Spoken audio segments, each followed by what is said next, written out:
good evening to everyone. I hope everybody had their warm cup of tea or coffee, and we are back with another discussion. And this time it's a book called Shanti Parav.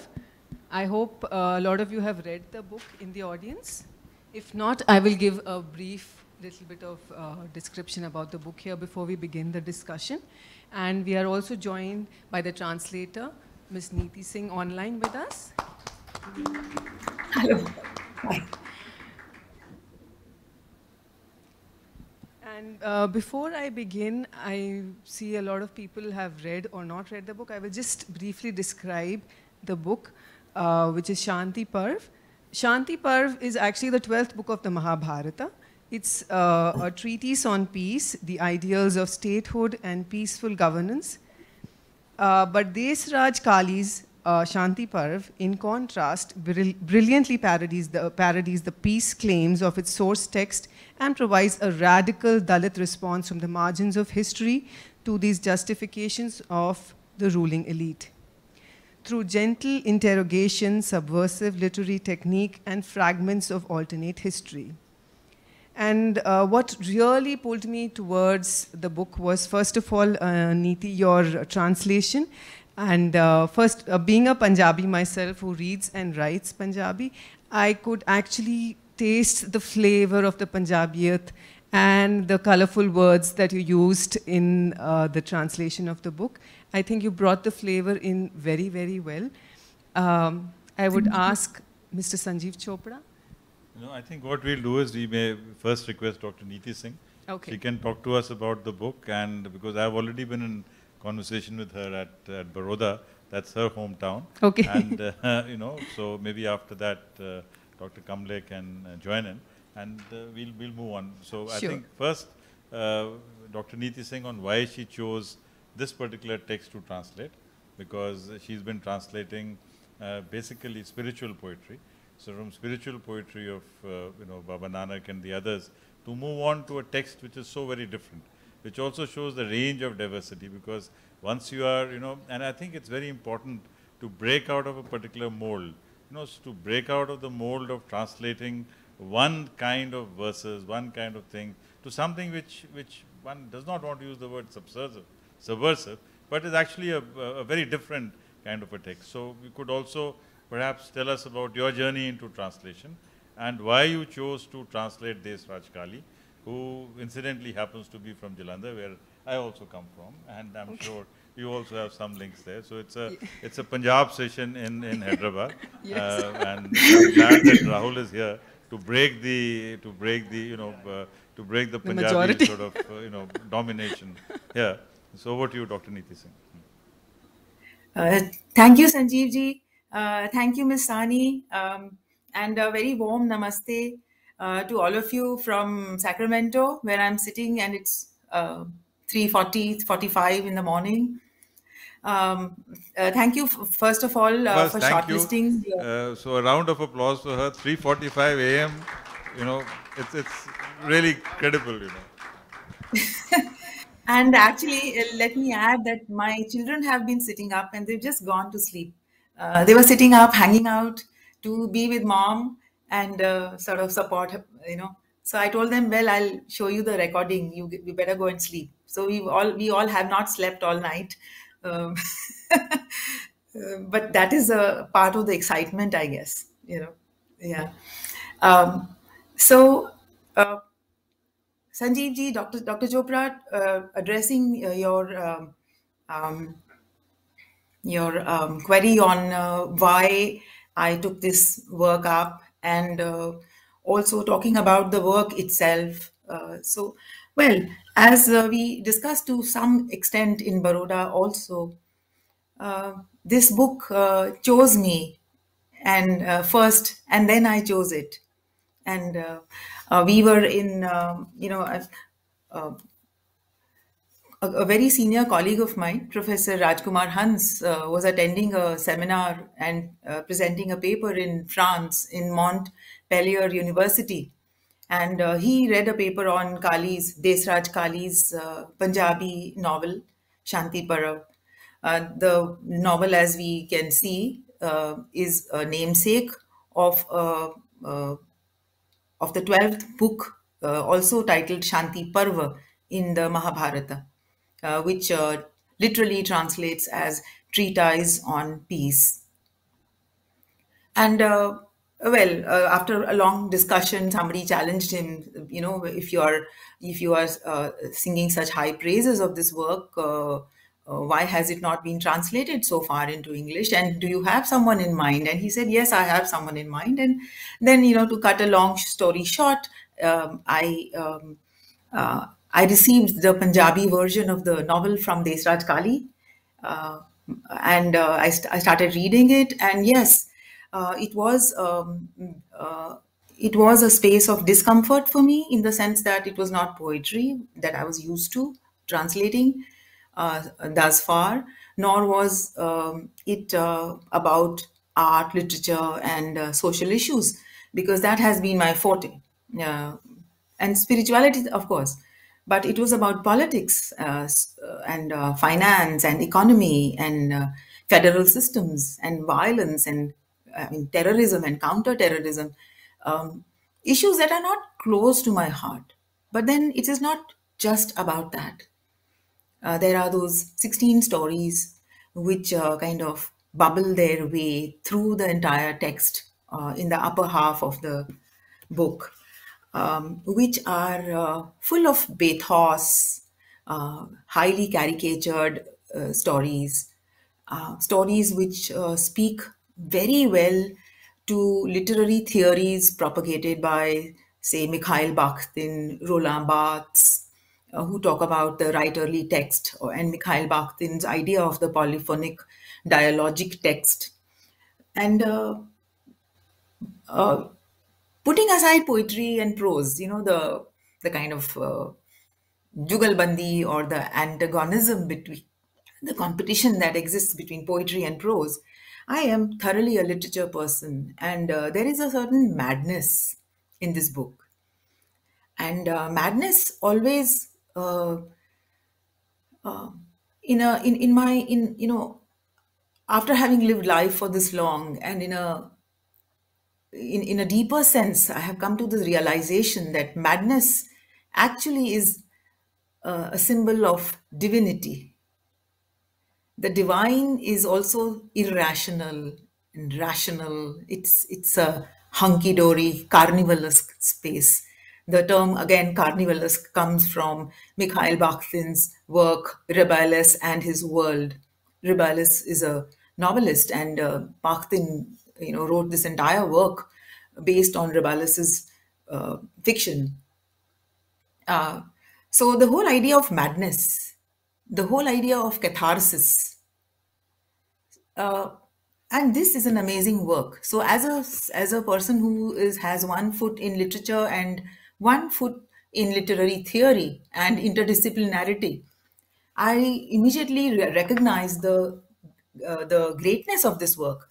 So in this 90 odd paged, how many pages? This is, 125 pages in English translation. So in this work, we have on the top, the page is divided into two parts.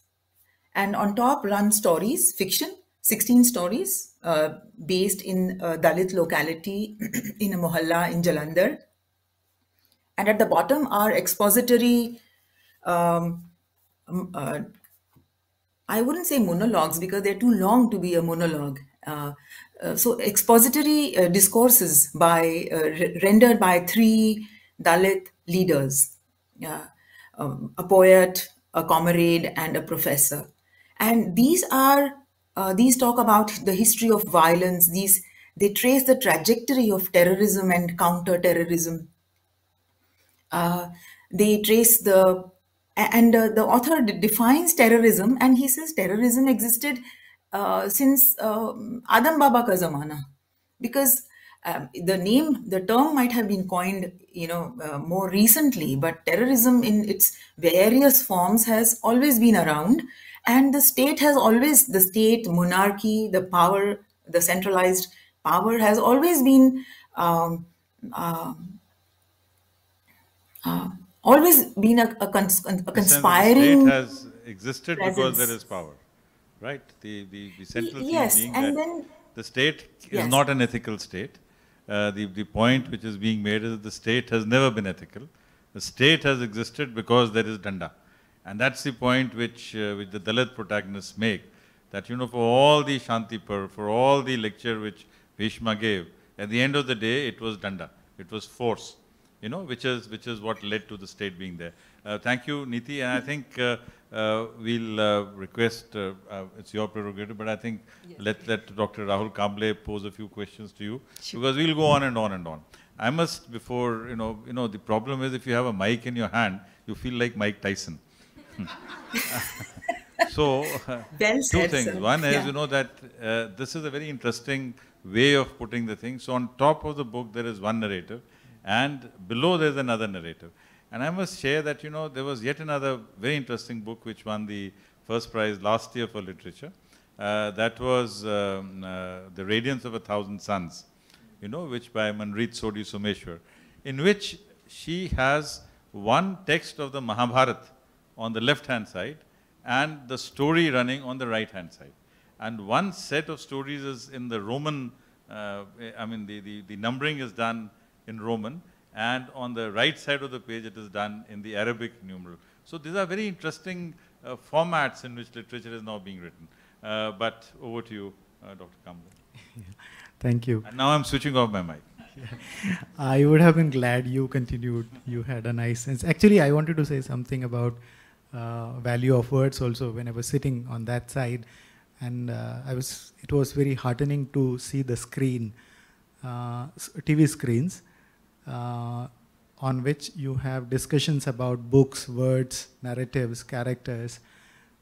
It was heartening because these days TV screens spew venom, irrationality and all. So we should be very thankful to the value of words. I have written a few things about, so don't mind if I read a few things from my notes. It's about the book, the way I understood. For when I was reading, like, you know, when I was asked to read and, be ready, and you have to have a conversation with the author, I was very happy that I'm getting a chance to either have a conversation with the author or translator. But then more than that, when I started reading the book, then I thought like this will be really engaging because the book was engaging and it throws questions, challenges to you. So what I feel is some books defy summarization by virtue of their unique narrative. This one is, you have already spoken about that. The narrative is a character and the rationale, motive and momentum, the form and the substance, fiction, non-fiction and metafiction. Kali's Parav, I'm deliberately pronouncing it like that, like Parv and Parav here. Yes.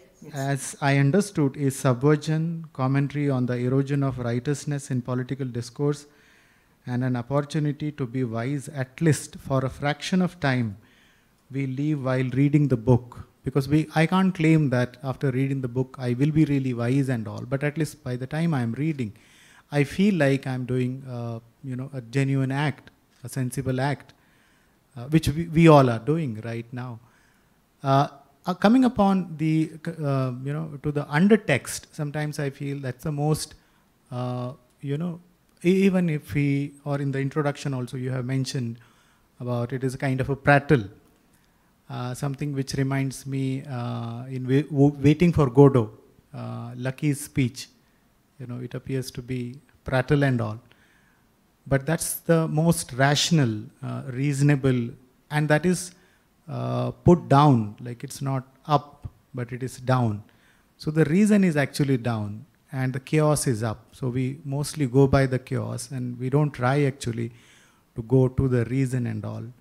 Why I was saying some books defy summarizing is that they give a damn to, character, plot, or language, speech, dialogue, in the sense or in the wake of when the entire humanity or human beings have been reduced to the subhuman status, uh, it doesn't make a sense to talk about characters and all. So Desraj Kali's book, when you are reading, you really don't feel about that they are characters or anything, but you feel about their subhuman status and all.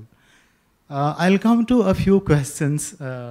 One is about revision, Dalit literature, Dalit writing, and the revisive tendency in it. For example, revising and rewriting the discriminatory myths, discourses, and misconceptions is one of the major concerns in Dalit marginalized or subaltern literature. Has the phase been over, or it will continue, and it will continue to happen over a period of time? Could you repeat the question, please? Revising and rewriting discriminatory myths or discourses has been one of the major concerns of Dalit marginalized and subaltern writing. Has that phase been over, or it will continue, and it will continue to be there for a period of time? Thank you, Dr. Rahul Kamble. Thank you for having read it with so much discernment and engagement, and thank you for this question.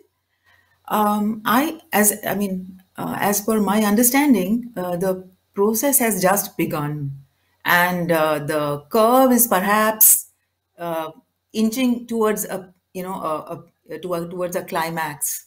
But yet we have yet to see a lot many myths being opened up, reread, reinterpreted, and rewritten, and perhaps subverted and celebrated. I think we are just only about beginning this journey, and it's going to go on for quite some time. That's my feeling. That's what I wanted, like, because the discriminatory myths and the discourse are stupendous. If they have to be demystified and all, you need some time to do that. I'll come to another question, which is, actually I wanted to ask this when sir said that this Punjabi dominating thing and all.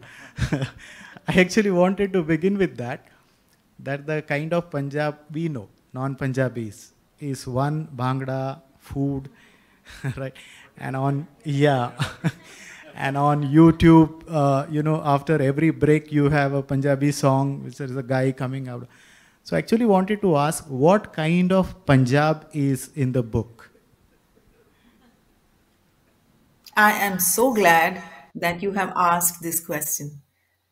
And I guess for any reader, this is something that a reader is struck by and takes away from the book. One of the aspects that intrigues us. And I have been thinking about this. Before this session, I was kind of flipping through the pages of the book and thinking about certain aspects.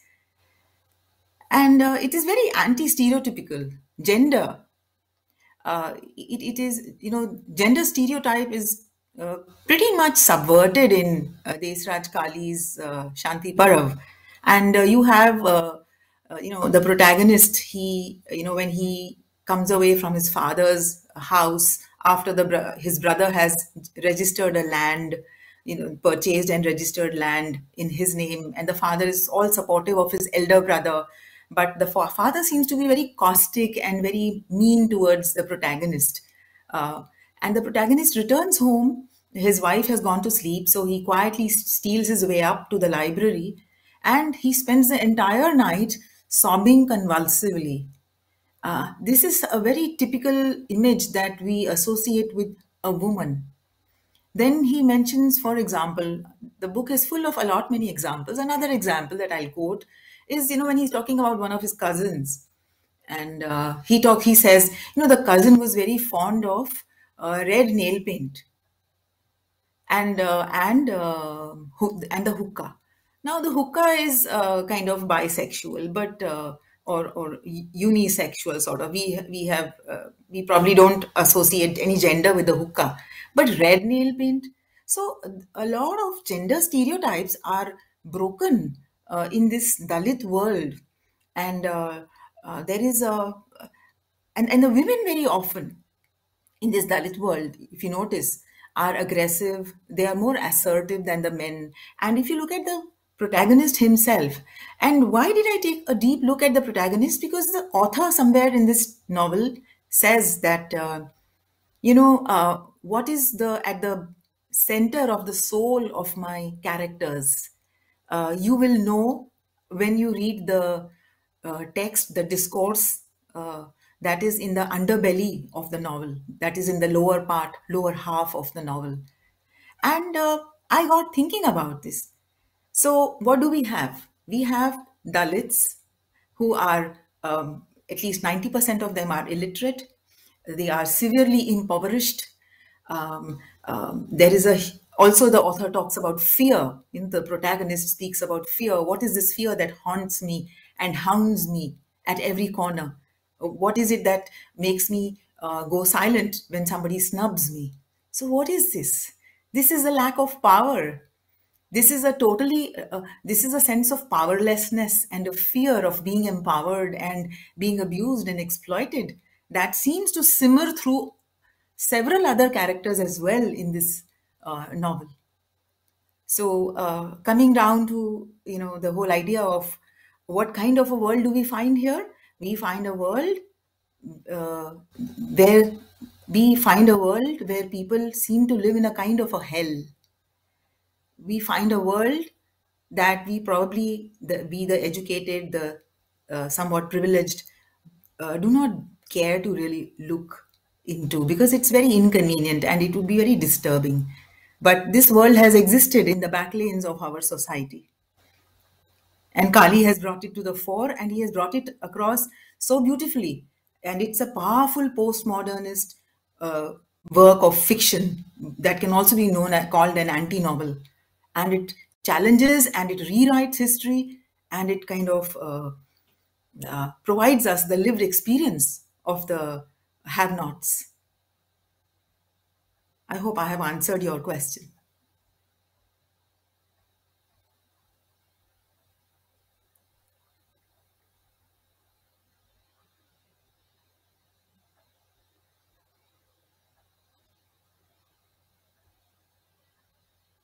Is popular. I'm not able to hear.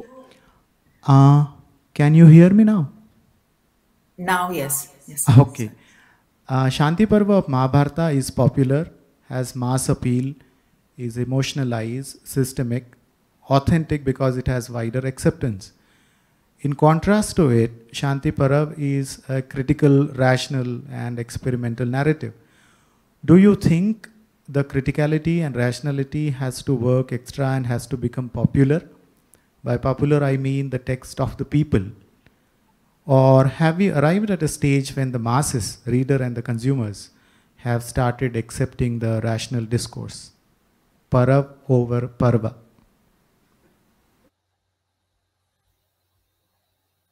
I am not sure I get your question totally. Would you like to repeat it? It's an elaborate question, and I would like to respond to it with justice. Okay. I'm just making a comparison. Shanti Parva is popular, has mass appeal, acceptance, and that's why it's considered authentic also. It's in memory of people and all, whereas it has a different way of discoursing.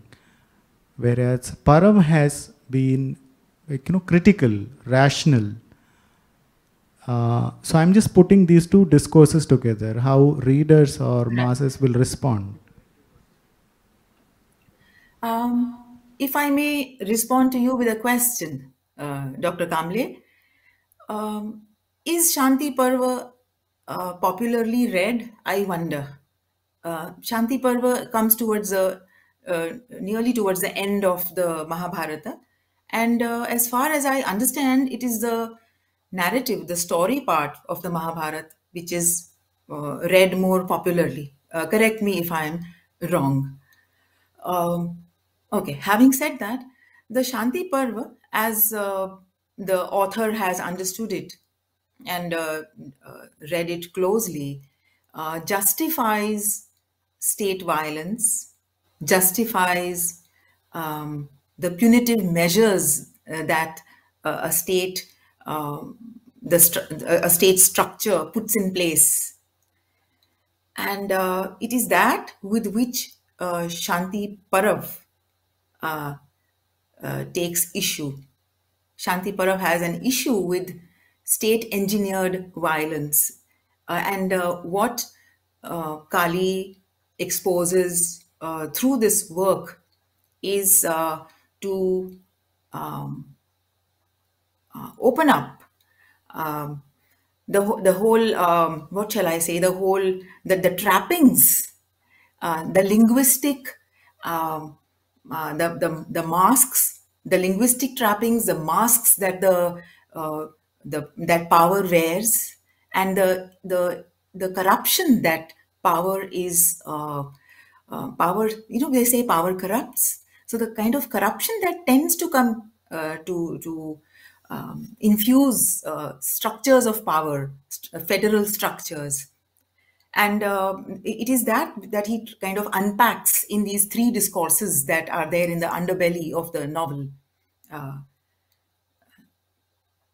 so When I meant popular in the sense like philosophization of justification of peace or status quo, which people generally like to have. But I would like so to which is intervene just 1 minute. I think she was right when Yes. she said that Shanti Parv is also not very widely read. Most of these texts are out there on the shelf. They are there on the shelf. So for the world to see that this is there. A lot of people may claim to have read the Mahabharata. A lot of people would have claimed to have read the Shanti Parv. But the Shanti Parv, incidentally, I read the Shanti Parv for different purposes, for seeing the text structure. It's a very long text. So she's right there that it is more in the popular imagination, right? Just as the Punjab that we see is the popularization, the popular mode which the Bollywood has given to us.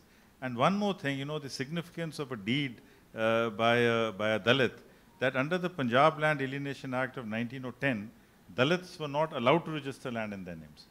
It is so for that point, to be able to register land in the name of a Dalit is only post-independence. From 1910 to 1947, a Dalit could not register land in his or her name in Punjab. So it's also a context that has to be seen.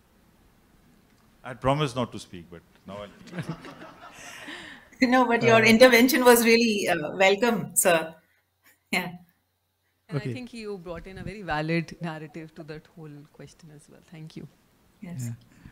I think my questions are unnecessarily long. No, not at all. They are elaborate and no. Okay. Please carry on. Yeah. Another question is like translating from Punjabi to a regional language or Punjabi to English. How do you see the difference in terms of reaching to the wider audience? What kind of readership that you have in mind when you translate or you consider to translate in different languages? I know, you have translated only in English, but I'm just whether you had thought about it. Yes, I had very much thought about this, and yes, I have a small note here on translation which I would like to keep before me as I address your question. Yes. Now, if you look at the novel in Punjabi, and that too, this novel is about the Dalits. This novel is in Doabi Punjabi.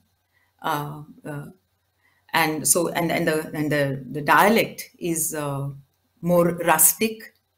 The dialect is the kind that is spoken by the people from the lower classes, lower income group, and the scheduled classes, as Comrade talks of. And these are people who use a lot of cuss words. This language is very robust, very vivacious, and a kind of a mad kind of a language. The idiom really is rough and brusque and very, very bawdy, B-A-W-D-Y. Now, so here is the language, and with language comes the sensibility. With that also comes the kind of religion, the indigenous religions that they follow. The certain very indigenous Sufi traditions, and there are these Naths, the yogi Naths, the Nath Babas, how genuine they are is left to be explored. But we know what is the general quality of the Babas that sort of walk the terrain of Punjab and other states across the country. Well, let me not go there. So here is a sensibility which is very deeply connected with the roots and the soil. It is also a sensibility that is connected with a lot of poverty and lack. And who are the people, who are our English readers? These are people who are well educated, pretty well educated. Somebody who's not into education, not much into education, wouldn't bother to pick up a text like this. This is a highly interdisciplinary text again. And actually, if I may confide, it is a rare reader in Punjabi who will appreciate this work. And once now that it has been translated into English, the readership is much wider. And even when I was translating this work, a seminar was held in Australia.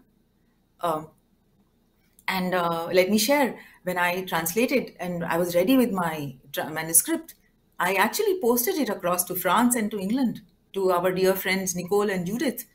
And they got their students working on this for their PhDs.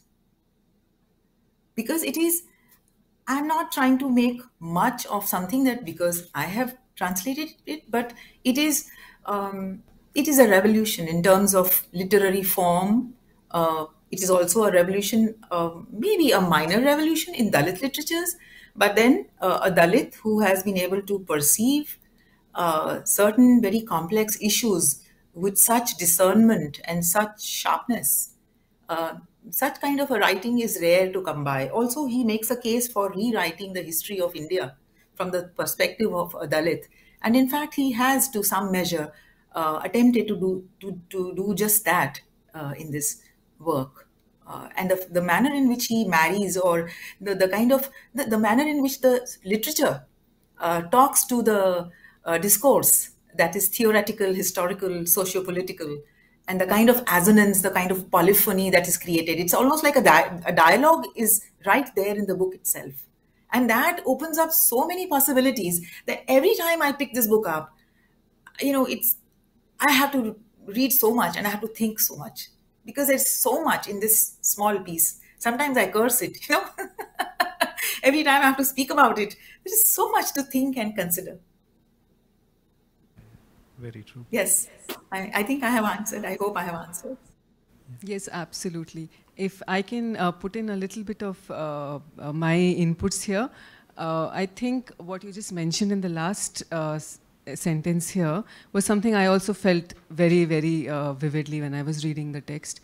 Because had I been not able to come across this work, I think I would have also been living in some kind of a privileged bubble all along, and would have happily lived another couple of years without understanding this work. And it has actually opened up another avenue for me to start thinking on as well. And I would just ask Sanjeev sir if he has another question regarding. I don't have a question, but I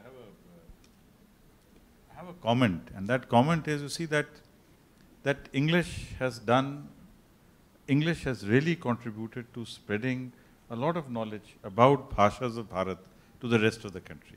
I don't think the loneliness of Hira Barua would have come to the stage, would have been known to so many people, but for Ranjita ji, who's sitting here.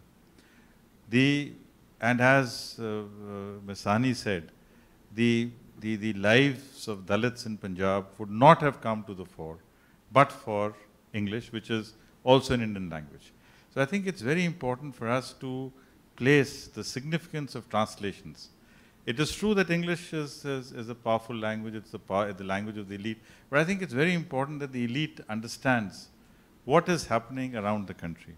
And, sensitivity can be there across classes, across castes, across communities. And I think works like this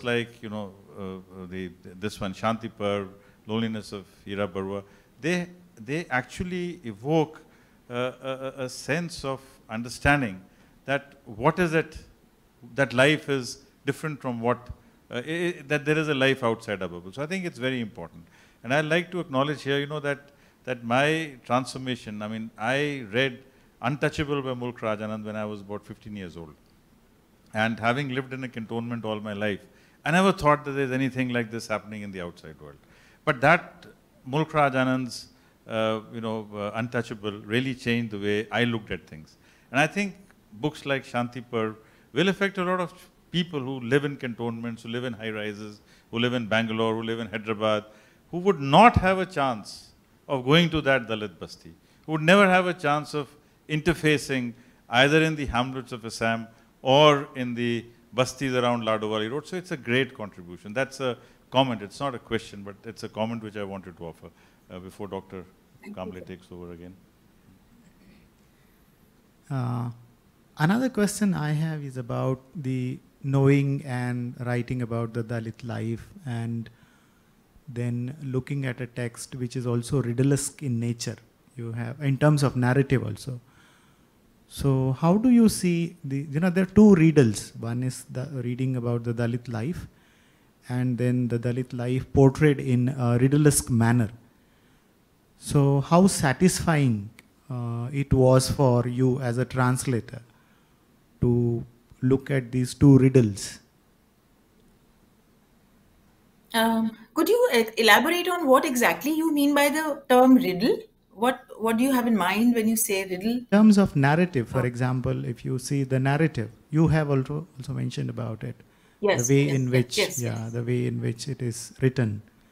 So there are multiple riddles. So when you decide about translating, there are layers of riddles that you have to cross. So how satisfying your experience was? So. My experience was extremely satisfying at the end of about 4 years. And I took it up because there was it's a very, when you read the original in Punjabi, it totally won my heart and mind. And it was highly challenging, and yet I felt that this was a work very much deserving of my time and effort. And I am myself a creative writer.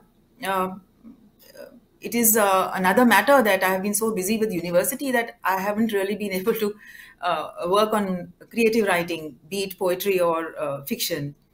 But as a creative person, also I spoke to Kali. Now Kali is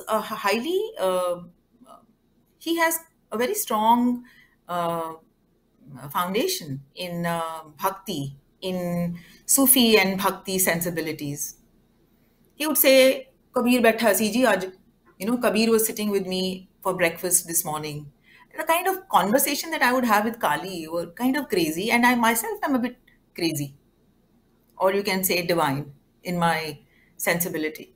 So I took it up, and the challenges that I faced were, I kind of broke them, if I can break them up. Okay, so some of my politics in this translation was like this. Now, Kali had written this novel in Punjabi. It is narrated by a Dalit leaders, So, when you read it in the way it is written, you are quite comfortable with the fact that the protagonist does not have a very great vocabulary, and it's fine. So, but when you shift from Doabi Punjabi to English, I very much had this in my mind that the English reader will get bored, and if I were to literally translate, it would fall flat. That how is it that the protagonist is kind of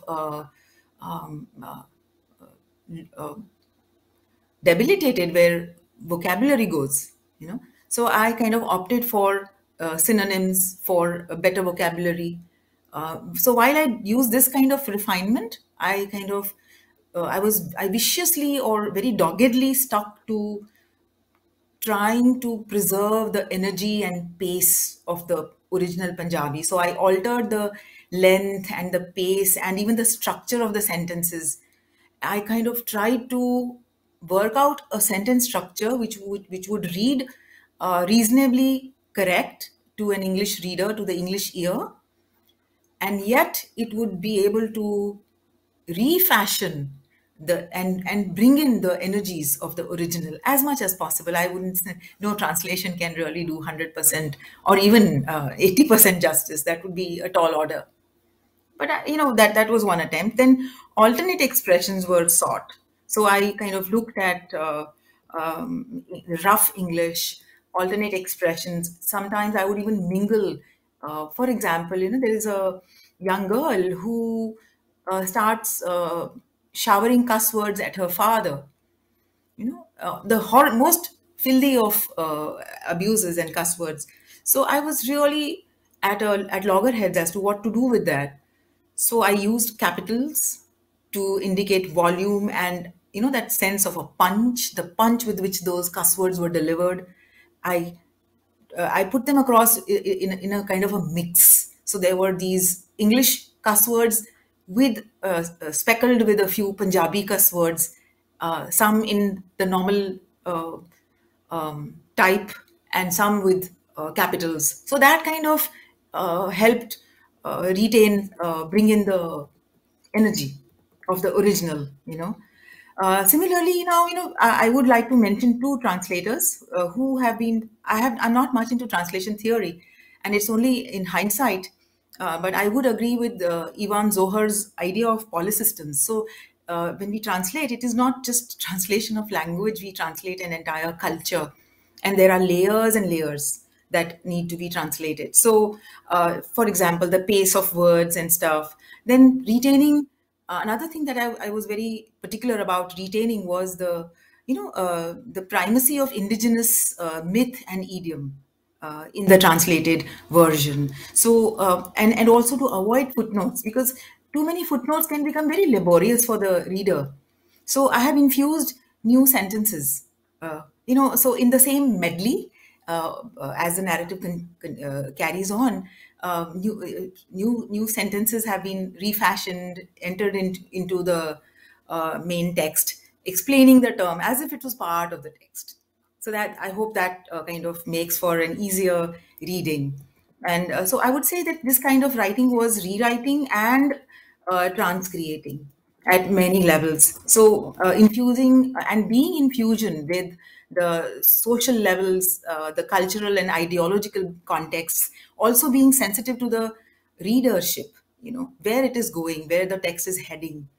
So I tried to kind of balance these things, and these riddles, a lot of research went into that. Talking to the writer, talking to to my parents, talking to Rajkumarji, researching dictionaries, encyclopedias, like that. So that's how I managed, and that's how the riddles have been opened up. I hope I'll this come works. to one. Yeah. Thank you. I'll come to one-line questions, which is the interesting part of the book. Yeah, rapid-fire question. Yeah. In your view, which is the interesting part of the book? Oh, okay. There are many interesting parts, but as a literature person, the literature person in me is very fascinated by the stories, and the interdisciplinary, the questioning consciousness is fascinated by the discourse. So I really can't pinpoint any particular part. The entire book. Any challenging part of the book? Anything, any part which you felt like it is tough, challenging in terms of understanding, translating? There were many, but a couple of examples, like marla is a measure, of a distance, or kila, which is almost a mile. So much later, I realized a kila might be a short form for kilometer. It's as simple as that. But then the certain indigenous traditions like the Tazia procession, and how children or people who want to get initiated to the Sufi, this particular Sufi school, they have to walk under there's this horse that trots in the Tazia procession. And the one that wants to get initiated to this school, this order of Sufism, has to walk under the horse, from under the walking horse. And the way it was written in Punjabi was very tough to understand. Also, Kali tends to write in this work, his sentences are extremely long, and many a times one sentence would kind of flow into another. One character, one event would flow into another event, and unpacking that was a major job. Thank you, Dr. Neeti. It was nice talking to you. Thank you. Thank you. Thank you so much, Dr. Rahul. Your questions were definitely very, very interesting, and I think brought in a lot of flavor to the already very flavorful book that you've translated, Dr. Neeti. Thank you. Are there any more? There are many more questions, but we can't control time. Time Yes. is the only non-renewable Yes. resource.